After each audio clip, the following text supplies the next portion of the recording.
Hi, I'm attorney Bill Bronchick, and in this lesson I'd like to discuss with you how you can be a hard money lender and do hard money loans at high rates of interest, little or no risk, some risk in everything, but huge yields and not a lot of work. If that's what you've been looking for in real estate, pay attention carefully.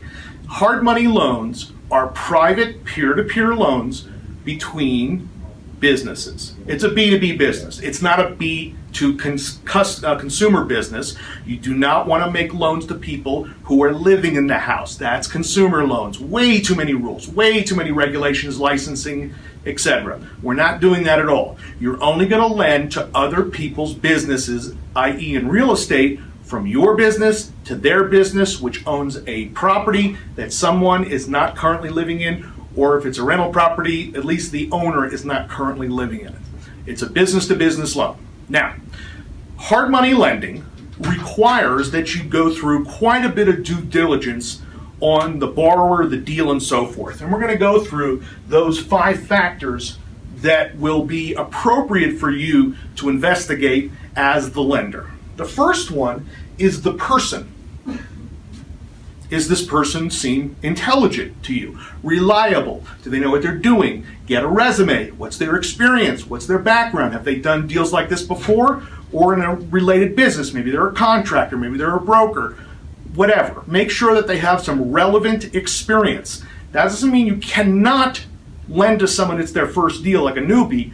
However, you might want to go with a lower loan to value to lessen their risk, make them put more cash of their own in the deal. Theoretically, someone can buy a house, fix it up, and resell it with a hard money loan and put no money on the table. Do it with no money down. But you don't want to be that lender if this person is inexperienced. You only want to do that with a very experienced person, and still you only want to do it at a reasonably low loan to value. No 80%, no 90% like banks do. We're talking 65 to 70% tops loan to value. The next thing you want to look at is the deal. Does the deal make sense? And now you're going to want the borrower or would-be borrower to lay out in a spreadsheet or in whatever format they're comfortable with the numbers of the deal, what they're buying it for, what their closing costs are when they buy it, what their carrying costs are, what their resale costs, broker's fees, title policy, concessions, hard money costs, permits, etc., etc., etc. This will give you a lot of insight into their experience, because if the deal doesn't really make sense to you, that you wouldn't do the deal, then you have to really think hard whether this is the person that you want to be dealing with. They could be experienced, but just could be a lousy deal, and they've gone from lender to lender until they found you. So one of the best favors you can do for someone is to tell them, especially if they're a newbie, that their deal is no good. It's to not do the deal. You'd be doing them a favor. Don't think of hard money lending as an opportunity to foreclose on an idiot so you can get the property as steal. That's not the business that we're in. We're in the business of helping people by lending them money in a relatively safe manner where they can make some money and you can make some money and we go on our way. And again, you do not want to end up in a default. You want to get paid back with interest and points so you can keep doing it over and over and have repeat customers. Now let's look at the collateral. That's the property. Does the property make sense? Do you want to get an appraisal maybe and make the borrower pay for it? You can do that. You can allow to charge for an appraisal up front. This is not a consumer loan. And an inspection, and maybe even like an engineer's report or a sewer line inspection, just every possible thing that you could think of charged all to the borrower for them to prove to you that this is a safe loan, that you wouldn't want this property back with a meth lab and a cracked foundation and a $10,000 sewer line problem that you didn't know about going in. Okay? So you want to make sure that the collateral is adequate. Also, in terms of lending money for the repairs, we're basing our loan on after repaired value. So for example, if the property is going to sell for $200 and you're going to lend a total of 70%, which is $140, and let's say they're buying it for $100 and it needs $40 in fix-up, are you going to give them $140 at closing, $100 for the purchase plus $40 for the fix-up? No. You're going to do what banks do. You're going to give them enough money to close. Maybe they put up some of that money too, and they'll pay the closing costs maybe, just to make sure they have skin in the game. And then the 40 grand rehab, you're going to hold in escrow. And you're going to inch by inch, bit by bit, release it as the work gets done. So their contractor does work, you inspect it or send someone to inspect it. You should charge a fee for that, by the way. And then you release money to the contractor, not to the individual, and the contractor signs a release of any a waiver of any lien, so they don't file a mechanics lien later for not getting paid. Okay. In addition, you're going to want to charge a fee each time you release the money, each time you inspect it, so they don't go week by week, dollar by dollar on you. You're going to make it hurt enough so they only do it maybe 3 times in the whole process. When the deal is completely done, you're going to inspect it, release the final money to the contractor, and get a final waiver of lien from the contractor, and if there's any subs, from any subs. The collateral must be adequate, and you should not just do an appraisal, you should visit the property. Trust me from experience, I have made the mistake of relying on an appraisal without getting my eyeballs on a property, and I lost because I ended up with something back I didn't want. Get your eyeballs on it. The appraisal is a piece of paper, it's an opinion of value. Just look at the property, go through it, make sure that the buyer is there with you, explains what he or she intends to do, and make sure it all makes sense. Then we're going to look at the terms. Now, hard money, we have points up front, we have monthly interest, and then we have potentially a prepayment penalty. All ways to make money. Up front, the points are percentage of the loan. So if it's a $100,000 loan, 3%, 3 points, $3,000. Okay.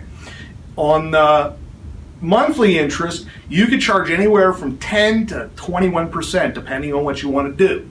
And be aware that depending on what state you're doing this in, a handful of states do have a maximum interest you can charge. So some states it's 18, some states it's 21, and most states it's 21 or more for commercial loans, as opposed to consumer loans, which is a lower rate. So make sure you're not exceeding that annual rate with the points and the back end and everything all in one. Now, when I say back end, what I mean is if they want a 6-month loan and they get it fixed up and sold in 3 months, you're only getting 3 months of interest. So that's why you charge 3 points up front. But you might also want to say if you pay it off earlier than, let's say, 4 or 5 months, then there's a prepayment penalty of a point or 2, meaning you're guaranteed a minimum of 4 or 5 months interest regardless of whether they use it or not. Again, you have to do this because if you're only getting, say, 12% interest, which is 1 point a month, and it's 3 months, it sounds like a high number, but the actual dollar is just not enough to make it worthwhile for you. So for all the due diligence and all the brain damage you have to do to make sure this loan is not going to go bad, you want to get remunerated pretty well. 3 points up front, maybe a prepayment penalty of a point or 2, or a minimum length of time, and then a monthly interest rate. I like 12%, and the reason I like 12% simple interest, it's not amortized, simple interest, is that 12% is 1% a month. So a $100,000 loan is $1,000 a month. A $50,000 loan is $500 a month. It's really easy to figure out. That's why. So if you're going to charge 12%, you might charge more points or more of a back end in terms of the prepayment penalty.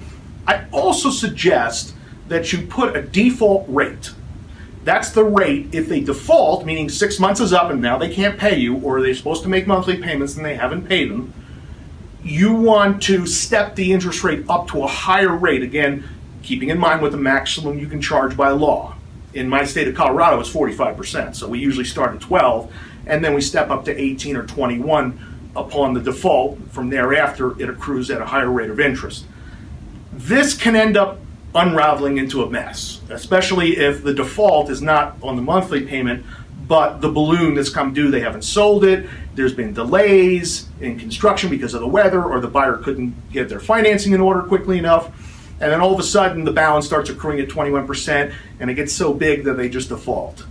I would suggest up front you have this discussion with your borrower, that if they need an extra month or 2, it costs X dollars extra.